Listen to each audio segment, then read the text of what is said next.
I, I have the recordings of the other ones on my YouTube channel, should you ever want to um, look at them again, or if you have somebody who's interested, but would like to see them, you can just watch them at your leisure. I did watch one YouTube, but I had a hard time understanding because the sound was quite bad. Oh, I haven't listened to them again. It was, maybe because it's on the computer and I'm not on a mic. Yeah, okay. Well, that's good to know. I'll have to take a look. So I'll let anybody else in who comes in late. Today, I'm going to go through the property tours. So I know that you've joined me on some of these before, and live and in person. I did, over the course of time, find new properties, and I like to incorporate those in for everybody. So today I've got a few new ones that I have not shared with people before that are kind of new to me. And in this one, we don't have to do that, it's just you and me. In this one, I'm going to talk about rentals, the types of rentals, senior specific rentals. I'm going to go through East End condos. I know your interest before was a little bit more central condos. No, I wasn't interested in condos at all. Oh, okay. All right. Yeah. I went on the tour with you and I decided that's not for me. That's not for you. Oh, okay. Well, that's good. I've had people tell me that too. So, that's just as good, being able to eliminate things.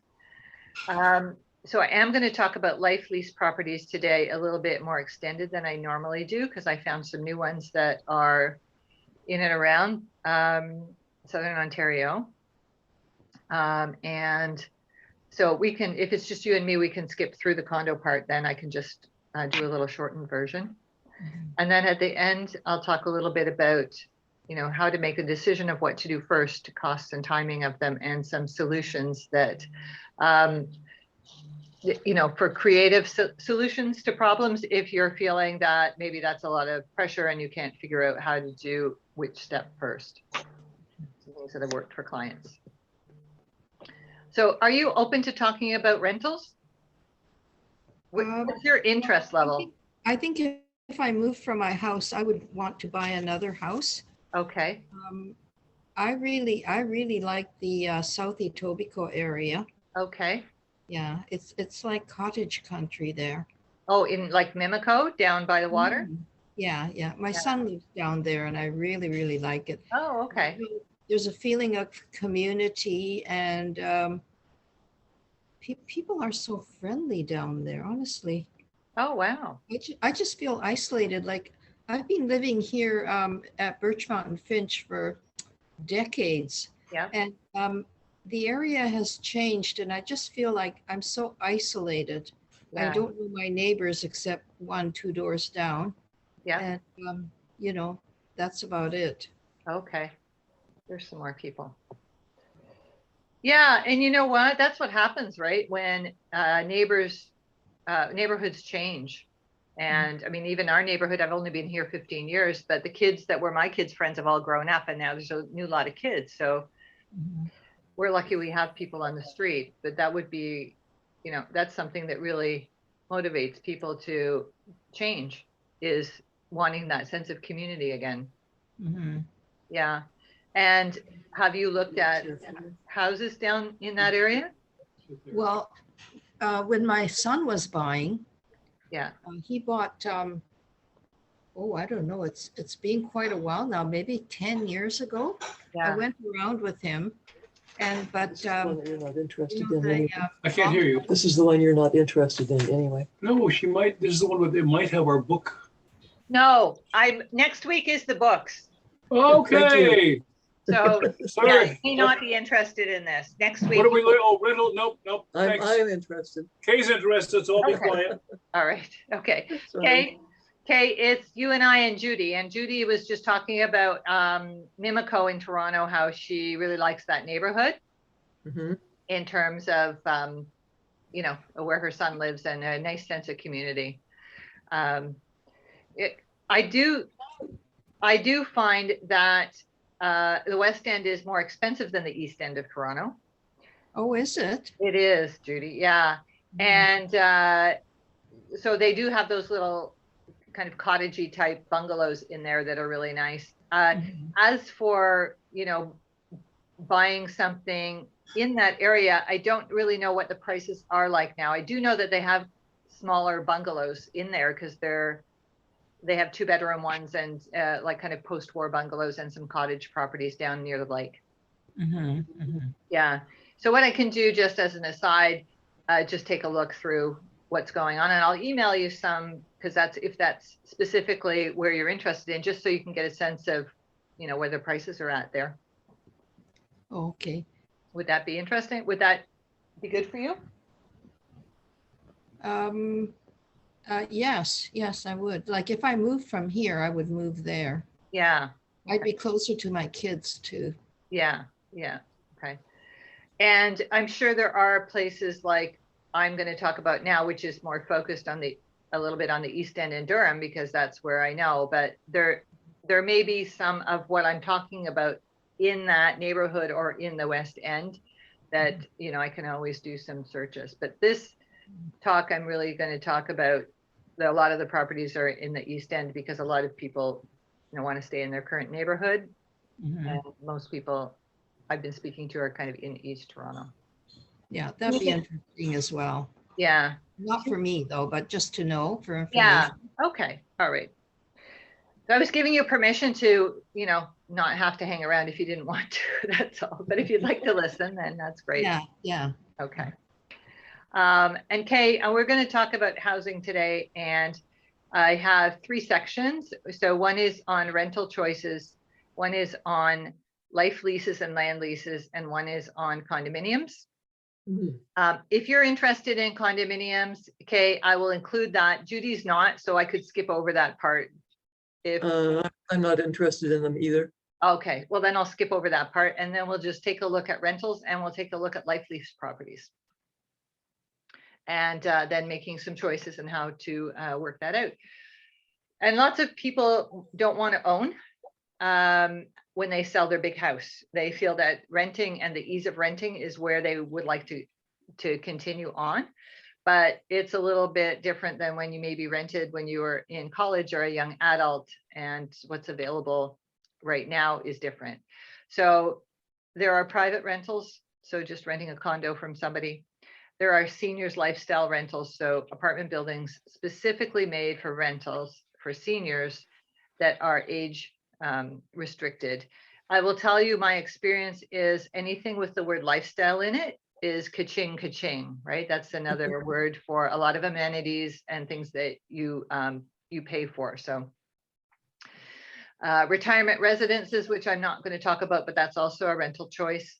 And a lot of these senior lifestyle rentals were created as cultural housing. So whether it's faith-based or whether it's a community association, it's also, that's kind of gone away as the first generations have left. And now these things, which might have been like a Greek housing or something, are opened up to the general population.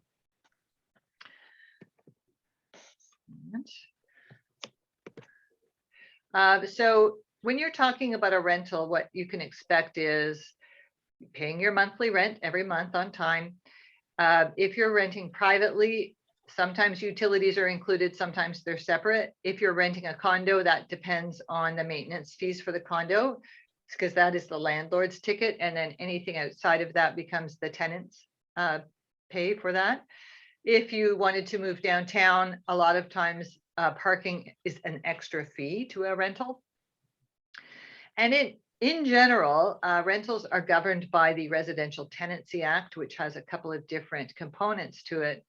Private rentals, you have a government specified rent increases each year if you are living in a place that was built before about 2019. If you are looking at moving into a brand new condo rental or brand new created building, they are not currently under rent control, and a landlord can increase the rent once a year at their own discretion. If you're in a seniors rental in a building, they're governed by a few different rules. And so their rent increases are different because you're talking about more of a retirement community, and they have some different rules for that. if you're going to rent, here's how it works. Might be a little bit different than before. You go and take a look at the properties. You have to submit a rental application with all of your documentation, and the landlords are looking for a credit report, references, and some sort of finances. I've helped retired people, which won't have pay stubs and things like that before, so they'll need to have some sort of reassurance that you're financially solvent and can pay your rent on time. Then there is some lease paperwork, and then a first and last month's rent as a deposit to secure the property for you. And they are not in Ontario allowed to ask for much more deposit than that, other than a small key deposit. So they're not allowed to ask for damage deposits or anything. If you're looking at a senior's lifestyle rental, so a senior's independent apartment or a senior's retirement residence, they come with all the added features of the support system, a social network. Once you move in, you can stay there as long as you like. If you're renting privately, you don't have that permanence because somebody can take it over for their own use or for their family use or sell it, and then you'd have to move again. But these ones are permanent. There's usually flexibility for the future built into these. So quite often they're run by a retirement community organization. So they will have a senior independent apartment next to a retirement residence, and then people don't have to move so much. Sometimes the apartments are in a retirement residence. There are more options being built now. They are more expensive because they're a lifestyle choice. There are not that many in the East End, but I'll show you a few that are available.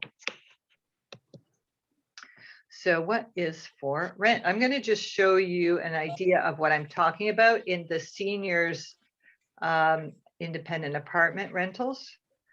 And just bear with me while I pull that up. I have some websites here saved, and I've got to flip back and forth. And I will give you an idea of what I am talking about here. So I am going to share this screen. And now you should see the website for Westney Gardens. Can you see that? Yes. Okay. So this is an example of a seniors apartment building that's a lifestyle building, and each unit you see there looks like a new condo. It's an independent apartment. The larger suites come with your own laundry, a full kitchen. I'll show you some floor plans. But the main floor's got all the amenities. So there's a hair salon, there's a medical place. There is a bistro where you can order meals should you not want to cook on your own, but you don't have to be part of a meal plan. There's an underground parking garage. There's a little bit of gardens around it, but it is quite nice inside. Of course, these are more expensive than renting a regular apartment. And it is built next to a retirement center, and it's run by Rivera, which is one of the companies that runs retirement residences. Let me see, I'll bring up a floor plan here that you can see. So there's an example of an apartment. I think the one bedrooms are about 600 or 700 square feet. So you get a balcony, a living room, dining room, a full kitchen with all regular size appliances, and one bathroom in that one.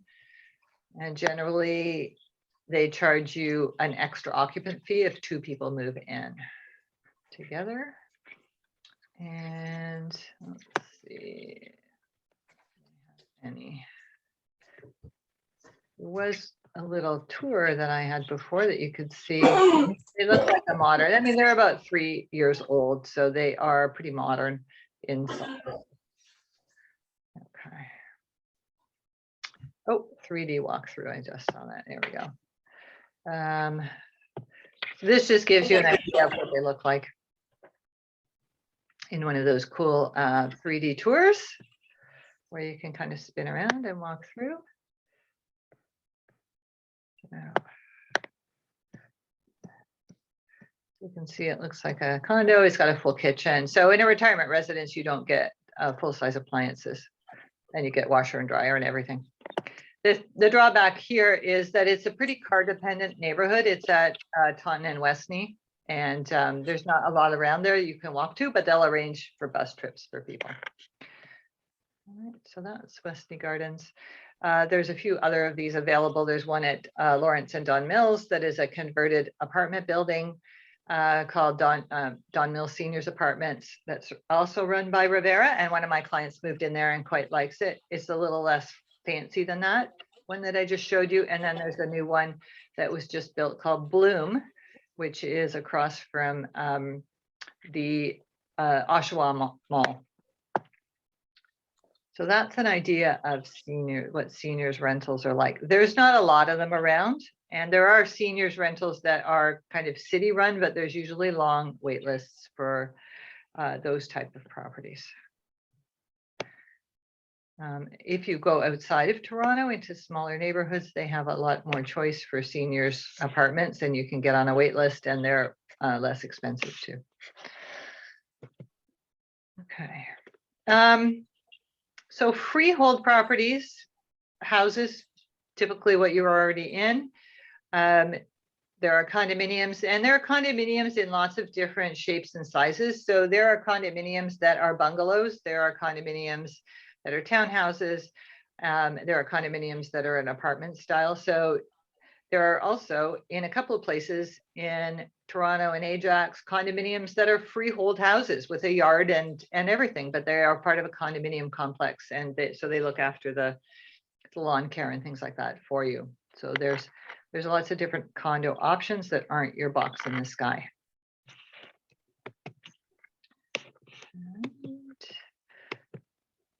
So we're going to skip over the condo part and go to the life and land lease properties. So these are an interesting type of property. I have talked about these before. They tend to be built originally by a not-for-profit organization that runs the development. So I'll show you a few different examples of them, and they tend to be priced less than a traditional property. So what you're doing is you're buying into the development here, and you are buying a lease in perpetuity for a lump sum, like you would buy a house, for the right to live in that property. So you don't actually own the land, even though it may be a bungalow property that you're moving into. It is the only type of property in Ontario that can restrict ownership by age. So they can say it has to be owned by 55 plus, or only people 55 plus can live in it. That tends to be the minimum age, or one of the occupants has to be 55 plus. In case, you know, something happens and you marry a trophy husband and they're half of your age, you know, as long as you're meet the age restriction for the life lease property, your spouse can be with you. There may be restrictions on buying and selling because it's run by generally a not-for-profit. You may have to turn over some of your percentage of sale price to the place when you sell.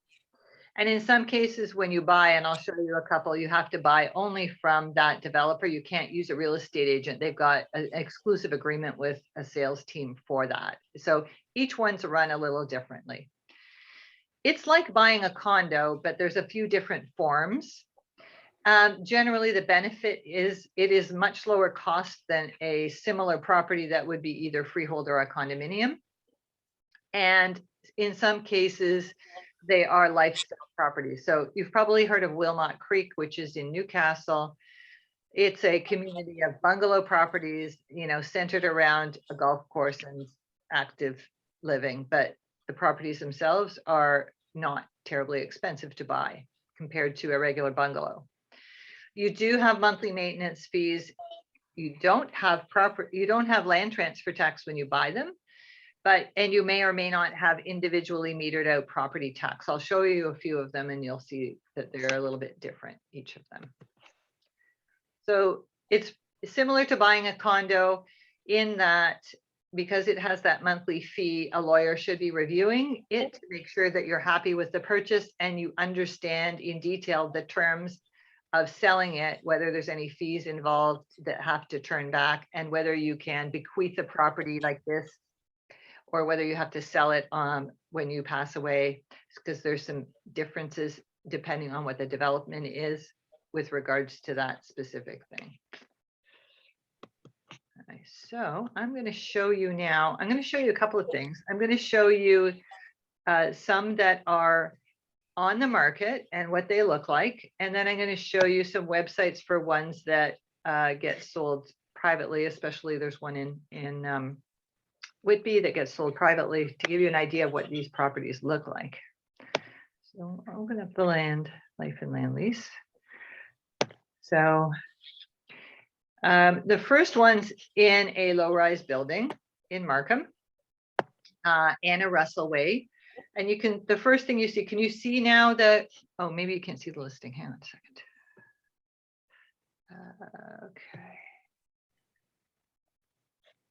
second. Okay. Can you see a listing for a property now? It says Anna Russell Way. Yes. Okay, good. So this is a low-rise building in Unionville.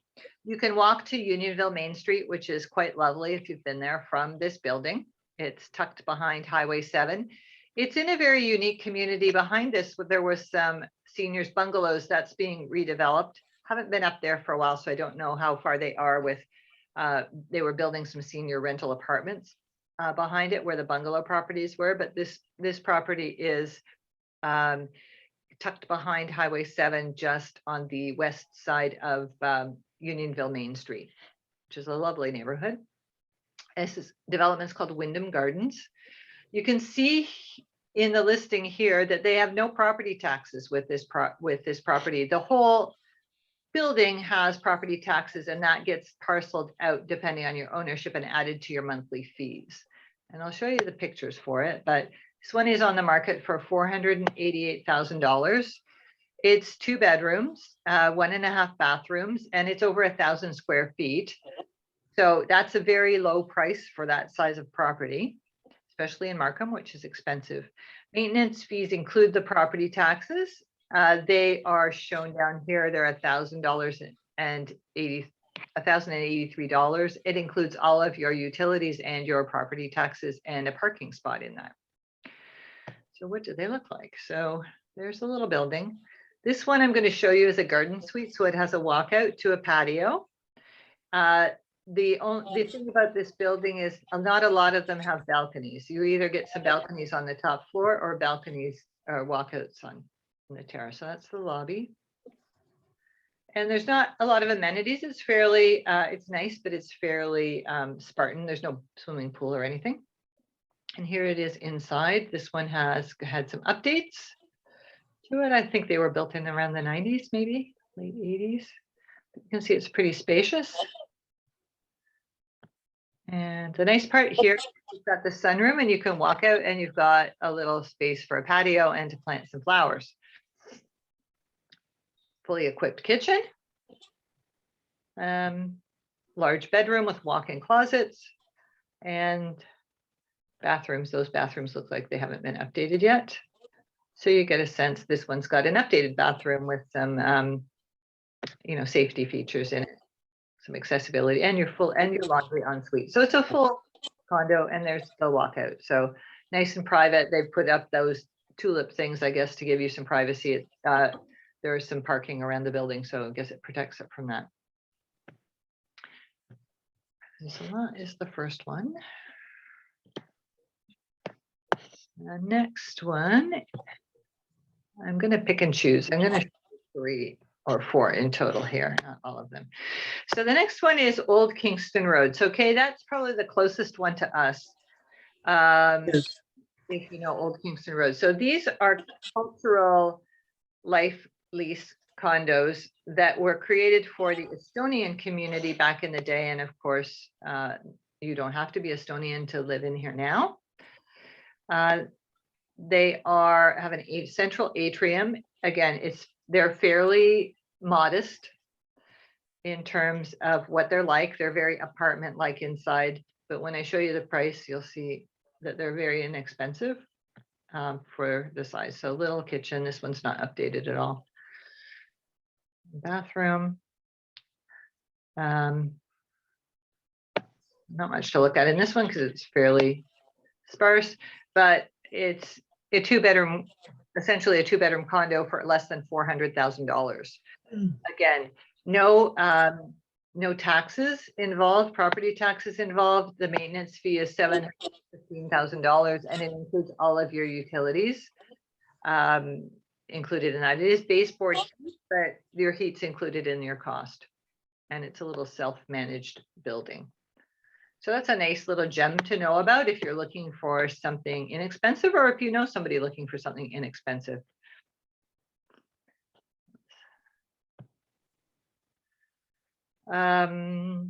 This is another one in our area, probably the second closest life lease.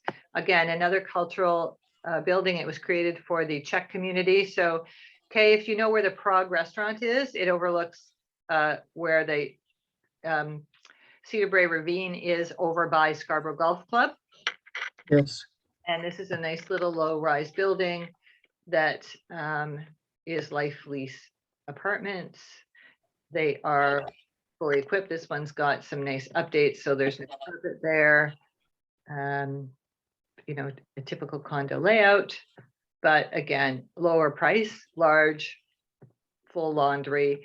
The drawback to this building is you either get a ground floor suite with a nice patio, or you only have a few other ones that have balconies in it, but it's a good sense of community. They have nice storage in there.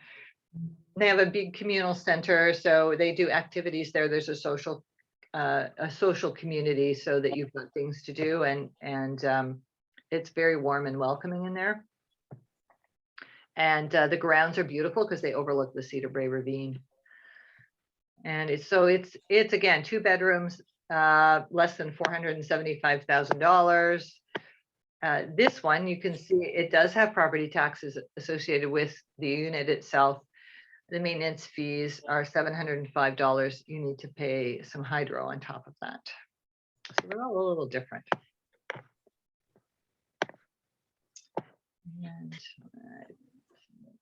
I want to show you a bungalow one too. Let's see what other ones I've got here. This is one in Wilmot Creek that I was talking about.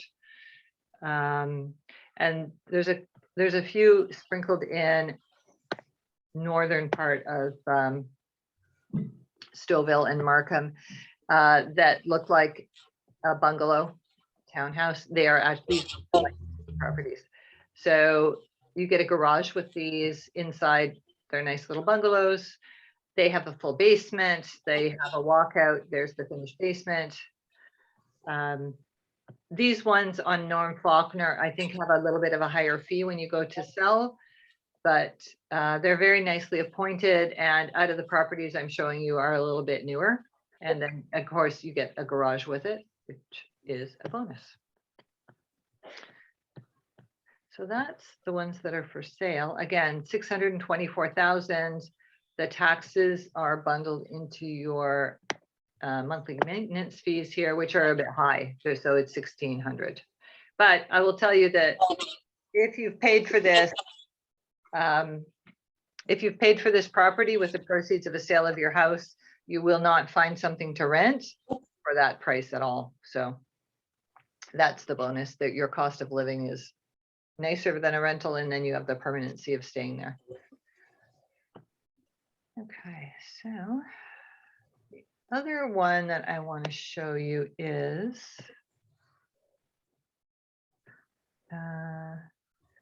there's some nice ones in Whitby and called Lind Creek Village. So I am going to put that, let me share that one.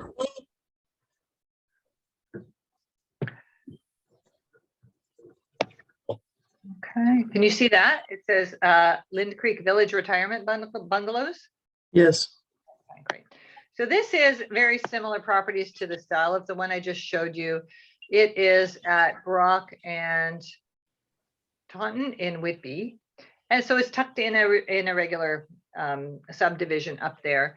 These ones are all sold with this particular real estate agent who has the exclusive rights to sell it. But if you are interested in it and you want to sign up with your contact form, when they have one for sale, they send it to you, and they generally have open houses during the week, during the day, that you can go to and take a look at them.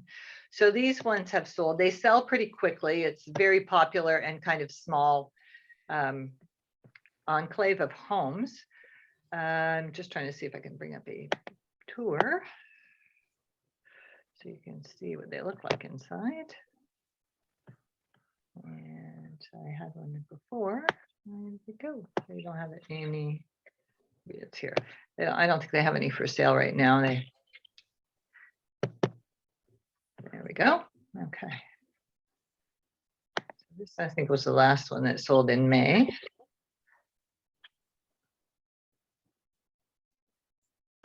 I'll let that run. Can you see the slideshow? So again, attached townhomes. This one is an end unit. It has a garage. They have a basement. They have a regular furnace. They are just like a bungalow. They just happen to be this life lease property. So it would be much less money than buying a bungalow. Something like this in Whitby that was freehold would probably be 900,000, and these are in the 700. So a few $100,000 less for similar property with no maintenance. They take care of your shoveling to your door in these properties. They take care of all of the snow removal. They do all the lawn care. Generally, you don't have a private fenced yard. You have a green space at the back and your own private deck or patio, but quite often people hang out at the back and then they are able to, you know, socialize there. They have a retirement residence that is door to it. So I guess people move into the Lind Creek properties and then have availability of the amenities in the retirement home and then can move there if they need extra help. So that is that I just learned about that this year. I have a client whose friend lives in there and loves it, so I thought I would share. If you are interested in their other areas, there's not a lot of that in Toronto, but there is some other properties. St. Elizabeth's Village, which is in the Hamilton area, is another one that is really lovely. It's quite a large development, and it's got some nice pictures here of what it looks like, and it has a combination of bungalows, some low-rise buildings, and retirement residence. Can you see that website, St. Elizabeth Village? Yes. I'll just scroll down and you can see. So it's built around some waterways. It's very attractive looking. The ladies that I use for my home staging, one of my home stagers, her mom lives here and really likes it. So it's a combination of individual bungalows, and these things that look like hangars are little low-rise condos, and there's a retirement residence tucked in there too. And they're still building this. There's still a lot of land that they're developing around there. So they have some more modern type of homes. Don't ask me exactly where it is in Hamilton because I don't know Hamilton. I think it's on the east side. And then the last one that I want to show you, it's a little more of the lifestyle one. It is called Canterbury Commons, and it is in Port Perry. And this is a true adult lifestyle community. So all of the homes that are here are freehold properties, and some of them are quite big. They were built in about the 90s. And so you don't have any fees associated monthly. What you do have to do if you move into here is it is a members only type of property. So you have to pay a $600 membership fee. And for that, you get access to all the recreational facilities that they have. And you have some rules you have to follow because they have some, you know, ownership rules of keeping the properties nice that you have to do. So you do get some snow clearance involved and things like that as part of your membership dues. And then they have a really nice recreation complex. These are not, they're right on Scugog. So they are like walking distance to the water, very beautiful. And they're pricey. They're selling in the $900,000 now because it's freehold homes.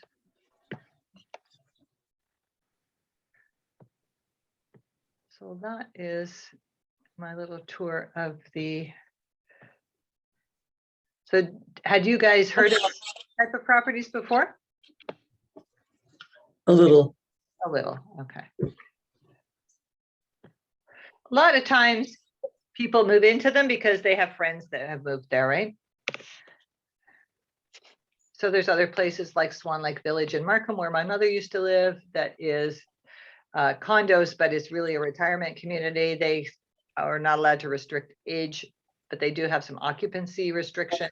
Like they really can't have, kids living there. But, if you were 40, you could go buy in there. So there's all sorts of these type of properties. So I'm going to set up my little quiz here to see which type of property intrigues you most. Can you see the quiz slide? Yes. Okay. All right. So here is my little quiz. Hang on. Get this open. What type of property are you interested in? Now, Judy, you already told me, so this is not really going to be a surprise.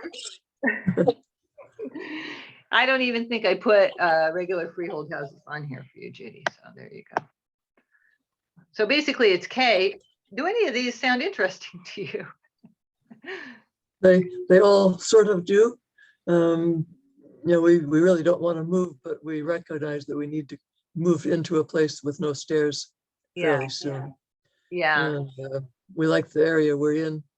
We Yeah. prefer not being in a high rise of any sort. Okay. Okay.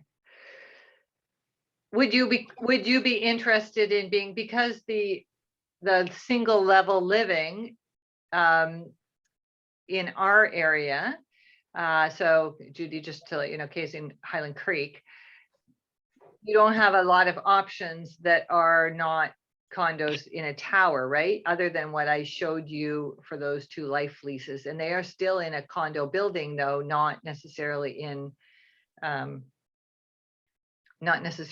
its own, like a little bungalow. Mhm. There sometimes are condos with garden suites. There's one for sale now, but they don't come up too often in the neighborhood. But those kind of bungalow properties that are a little bit east in Whitby and things like that, those are probably the closest 1 level living properties that aren't in a low-rise condo building. Mhm. That might be something with a garden and some outdoor space that you're looking for. Yes, and for us, someone to take care of the garden is a good thing. Yeah. What you sacrifice in those, because if you want somebody to look after the garden, you have to have your fence up, right? Because they have to have access to it when they have the landscapers go. So Right. as long as you're okay with having a property that you have your neighbors kind of backing onto yours, usually with a lawn space between. It tends to be the kind of social area where people gather and have a glass of wine and talk. And usually you have your own little bit of garden. If you want to take care of some flower beds, that's usually fine. You can, or you don't have to, whatever your choice is. Yes, that sounds good. Yeah. So those might be a good option for you. Okay.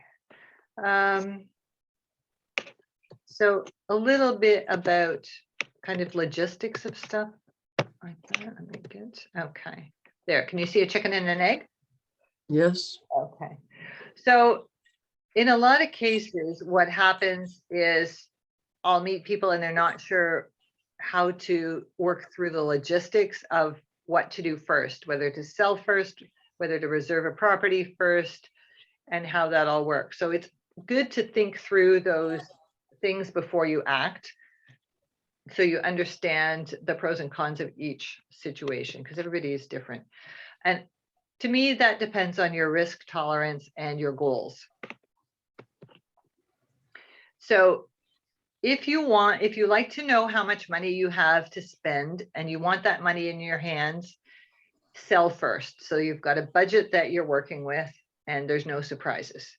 Right now, we're in a very tricky housing market where these increased rate increases by the bank have really affected the sale prices of houses, because the affordability of people getting the mortgage has pushed your monthly fees up quite high. So the prices have gone down. So if you are worried about the money that you want in your hand, then you have to sell first. And if you're not fixed on a specific property. So maybe you've looked at a few things, you're open to a couple of options. As soon as you have the money, you'll know which one is better. Then that's good to sell first. Or if you've got a plan, some people have a plan to move in with family temporarily until they find something, or maybe rent for a year till they find something. Or if they're moving to a senior's retirement residence where you just have to put your name on a wait list and something will come up in fairly short order, then selling first might be a good option. Sometimes people have their hearts set on certain developments or areas or buildings. They have friends there or family nearby. And in that case, if you see that they don't come up very frequently, then you have to probably commit to something before you sell your house, or you may be trying to get your house ready at the same time. So you sometimes have to look through your finances to see if you are able to do that, and you will have to commit to those first. So I know people that have rented first and taken their time to move out. I know people that have rented moved into retirement homes before they've sold their house, because that makes it less stressful. They can fix their house up after they've moved. But you have to have enough money to carry those two properties for an overlapping period of time. And you have to figure that out before you get the money for the house, because even when you sell your house, you have a closing date, and it's probably 60 to 90 days before you get the money for the property, even when you sell. So you have to be able to budget for that. Does that make sense? Yes. There are some creative ways if something happens that you need to take advantage of and you're not quite ready. And I'll walk you through a couple of situations that I have done. And I think I've done all of these for some of my clients. So one of them is if you're selling your house and then you don't want to buy something, but you still want some time to look, asking for a longer closing. So a typical closing 60 days. So if you ask for a 90 to a 120-day closing, then that is something that gives you a bit more flexibility. In some cases, once you've sold your house, you can change the closing date if both parties are amenable. So if you find something and want your money sooner, if the buyer is open to it, you can change that as you go. Not a guaranteed thing, but it is possible. You may be able to sell your home and then rent it back short term. So I did this with somebody who bought a condo, and their buyers had a mortgage approval with a rate that was only guaranteed for a certain amount of time, and they were running out. So they needed to close faster than my clients were able to move. But my clients rented the house back from them. They essentially stayed there for another couple of months so that the buyers were able to meet their mortgage commitments, but my sellers didn't have to move and be homeless, because I've never had a client homeless, thank goodness. And that would be a bad thing. So you can rent it back. You can arrange some sort of loans to bridge the two closes if the dates don't match up from one sale to a purchase or a rental. In that case, you need to be able to talk to a finance person ahead of time. They quite often can't put the final details on that until you have a firm sale on your house, but you can talk to them about how that works out. You can maybe arrange a short-term occupancy stay after moving if closing dates don't match up, or on for a probate. So if you're buying a house that is in probate, so the estate is selling it and it's vacant, sometimes you can move in earlier and rent it from them, because if you've bought it, nobody else is moving in, and arrange that, or arrange an Airbnb or something just midterm to bridge the gap between the two properties. And finally, I've done this for one client. She really didn't want to buy a condo. Her financial advisor had said she needed the equity in her home to fund her retirement. And we found a condo that she really liked it. It was for sale. And I reached out to the owner, and the owner rented it to her instead of selling it. So sometimes you just have to ask the questions and things fall into place. But in either case, whatever you do, you really need to evaluate whether to rent for rent or to buy, which one works for you. Take a look at your monthly carrying cost for each. Understand what's involved in a rental and what your rights are under the Residential Tenancy Act and the, the permanence or impermanence of that solution. Go through the steps and costs involved in each scenario, and then talk to your bank or your financial person to see if you can arrange to make the financing work so that you're not stressed about that. But going through all these steps ahead of time will alleviate the stress when it comes to making those decisions. And then finally, what budget is involved upfront for some of these steps?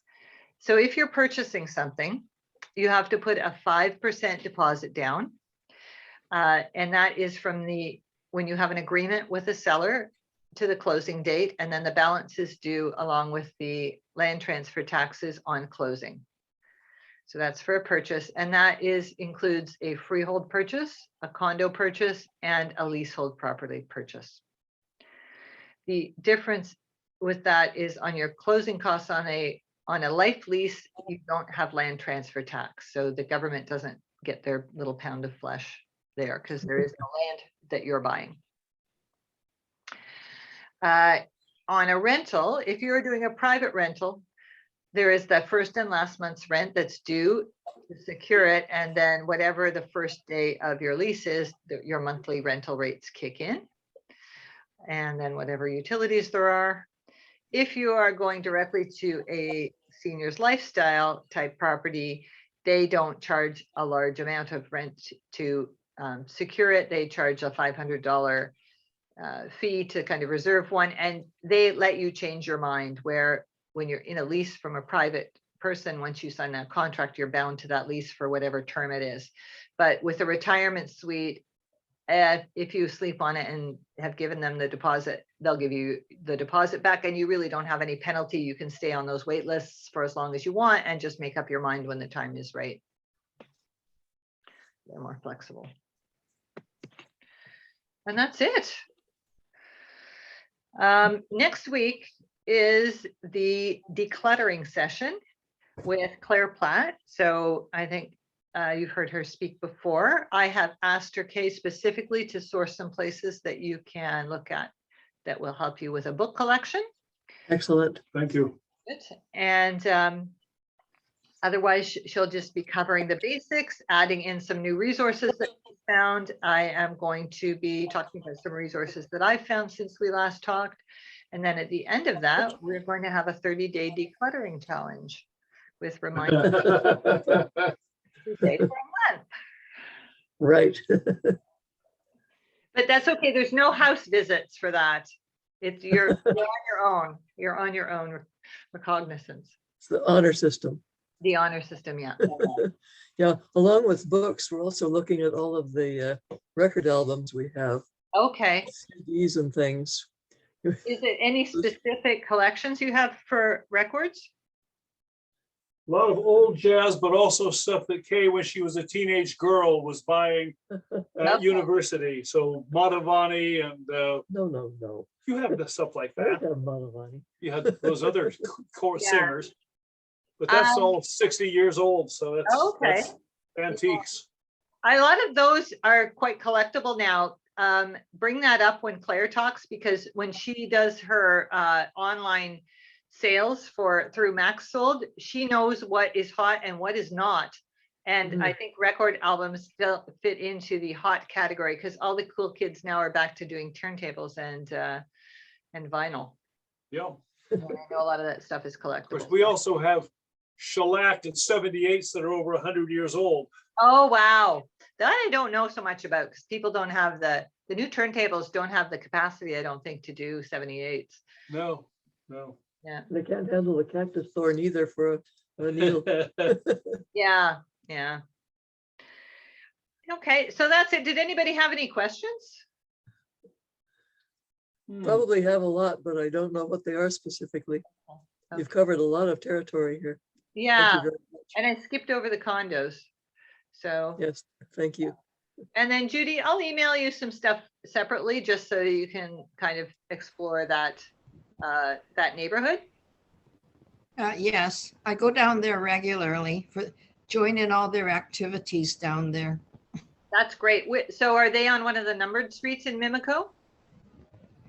Well, they have like things like, Long Branch, it's a bit further west.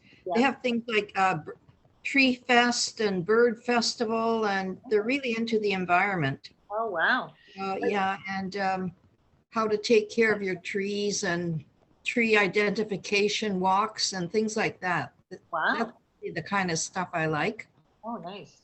Mhm. And does your family live on one of those numbered streets down there? I know they have lots of, it's unusual in Toronto. They have like First Avenue, Second Avenue. Yeah, my son lives on 8th Street. 8th Street. Great. Okay.